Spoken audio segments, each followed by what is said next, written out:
आमच्या चंद्रशेखर आजाद यासाठी फांसी नहीं चल रही। लोकतंत्र की हत्या कर दी, संविधान को मारा है, हिंदुत्व की चादर ओढ़े देश बेचने वाला है और संविधान की रक्षा करनी ये लड़ाई मजबूरी है और फिर ये जंग जरूरी है, फिर ये जंग जरूरी है, फिर ये जंग जरूरी है। दादा कहाँ से हो आप? पुणे पुणे पुण्याचे आहात? हाँ आम्ही पुणे कराय अच्छा, काय झालं मला एकदा सांगू शकता? आम्ही काल चंद्रशेखर साहेब सोबत जात होतो जंतर मंतरच्या बाजूला। ते बोलायला लेदर ते करंट लावले होते ते बॅरिकेड मध्ये। आम्ही बॅरिकेड छुले की करंट लागले, आम्ही पडले, सगळे पळून गेले। पोलीस उचलले असे धरून, थप्पड गोसा लाठी। हे बघा पोटवर कोण मारतात, पोटवर कोण मारते असे धरून की आमच्या नोकर आहे ते, आमच्या नोकर आहे ते, आम्ही त्यासाठी यांना चुनतो काय? आम्हाला असं मारायसाठी? तुमच्या नोकर तुम्हाला मारतात काय? तुम्ही तसे नोकर ठेवतात काय? ही आमचे नोकर आम्हाला मारतात। ही आहे सीआयएचे एजंट आहे, ही अडाणीच्या पीए आहे, ही आमच्या पीएम नाही। यांच्या हातात वाचवा देशला।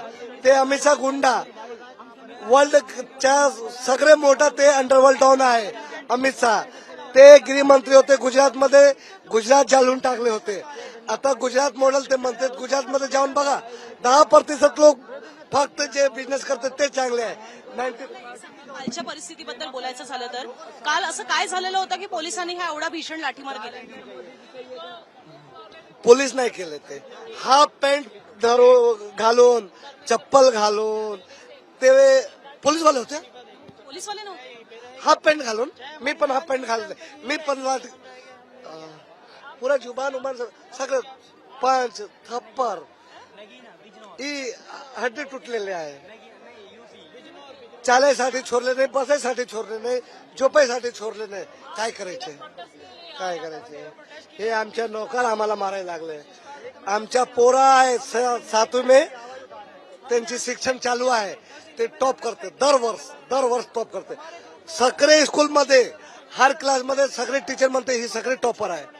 ही ते म्हणते माझी इच्छा आहे मी डॉक्टर बनणार, ते होणार, पण ही एनटीए लीक करणार।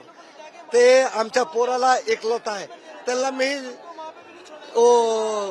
फाशी घेऊन देणार नाही, त्यासाठी आज मी मार खाणार। आमच्या 16 वर्षाच्या खुदीराम बोस यासाठी फाशी नाही झुलले, आमच्या 23 वर्षाचे भगत सिंग यासाठी फाशी नाही चढले, आमच्या चंद्रशेखर आजाद यासाठी फाशी नहीं चल रही। लोकतंत्र की हत्या कर दी, संविधान को मारा है, हिंदुत्व की चादर ओढ़े देश बेचने वाला है और संविधान की रक्षा करनी ये लड़ाई मजबूरी है और फिर ये जंग जरूरी है, फिर ये जंग जरूरी है, फिर ये जंग जरूरी है। तुम्हाला एवढं मारलंय, तुम्हाला आज इथे परत यायला भीती नाही वाटली? आजही हा सगळा प्रकार घडू शकतो? मला उचलून जनपद मध्ये टाकले होते पोलीस। सकाळी पोलीसवाले मला चाय बिस्किट दिले, पोलीसवाले मला आणून चाय बिस्किट दिले। पोलीसवाले स्वतः म्हणले जा रे तू तिकडे जा बाबा। पोलीसवाल्याची स्वतः इच्छा होती मी बोलू, मी दाखवू माझी दर्द स्वतः, आई शपथ। पोलीसवाले म्हणत होते माझे पण पोरे आहे, माझे पण लडके आहे, मी काय करू? ऑर्डर ऑर्डर काय बोलू?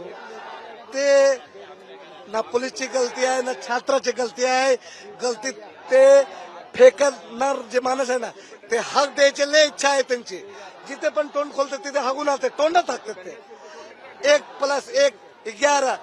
ऑकलँड ऑस्ट्रेलिया जाऊन ते इंग्लिश मध्ये बोलायचे तर हिंदी मध्ये बोलते, आणि बिहार मध्ये जाऊन ते इंग्लिश मध्ये बोलते।